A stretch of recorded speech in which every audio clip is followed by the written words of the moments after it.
খুবেই দুৰ্ভাগ্যজনক ঘটনা আৰু ভৱেশ ডেকাৰ যি এটা দুৰ্ঘটনাত আকস্মিক মৃত্যু বৰণ কৰিব লগা হৈছে তাৰ গোটেই অসমবাসী ৰাইজক জোকাৰি গৈছে এনেধৰণৰ এটা ঘটনাই। এই কথাখিনি গম পাই আমি পৰিয়ালবৰ্গক কিছু সময় পূৰ্বে আমি লগ ধৰিছোঁ তেখেতলোকক আৰু তাৰপিছত আমি ইয়াতে আহি অধ্যাপিকাগৰাকীক লগ ধৰি অধ্যক্ষগৰাকীক লগ ধৰি আমি তেখেতৰ পৰা অকণমান জানিবলৈও চেষ্টা কৰিলোঁ যে কিনো ঘটনাক্ৰম আছিলে যিটোৰ কাৰণে এনেকুৱাকৈ হ'বলৈ পালে। কিন্তু মুঠতে আমি মূলতে এটা বস্তুৱে বুজি পাইছোঁ যে কাৰণ যিয়ে নাথাকক এয়া আমাৰ শিক্ষাখণ্ডৰ এটা গাফিলতি হয়। শিক্ষাখণ্ডৰ গাফিলতিৰ কাৰণে এনে হ'বলৈ পাইছে, তাৰ এটা চৰকাৰী তদন্ত হ'ব লাগে আৰু ইয়াৰ তদন্তত যিটো ওলাই আহে তাত দোষীয়ে উচিত শাস্তি পাব লাগে।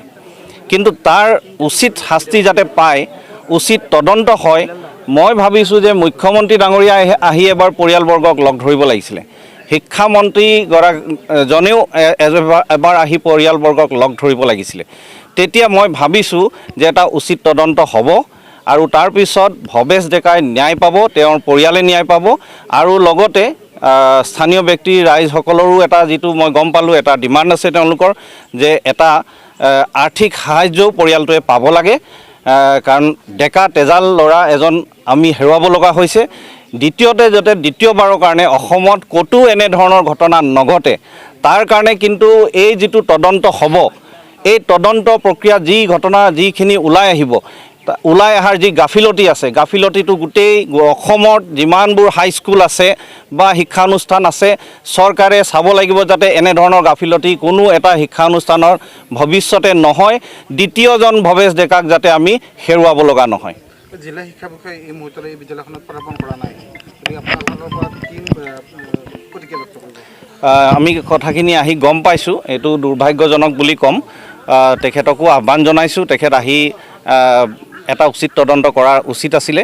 এতিয়ালৈকে আজি 3 দিন ইতিমধ্যে মই গম পাইছোঁ উকলি গ'ল। তেখেত এটা তদন্ত কৰাটো খুবেই প্ৰয়োজন আছিলে। এইটো কেৱল পদুম পুখুৰী হাইস্কুলৰ কথা নহয়, গোটেই অসমত যিমানটা হাইস্কুল আছে চব গোটেই হাইস্কুলে কিটো প্ৰক্ৰিয়াতনো তেওঁলোকে অনুশাসন চলাই থৈছে এইটো আমি অসমবাসী ৰাইজে জনা দৰকাৰ।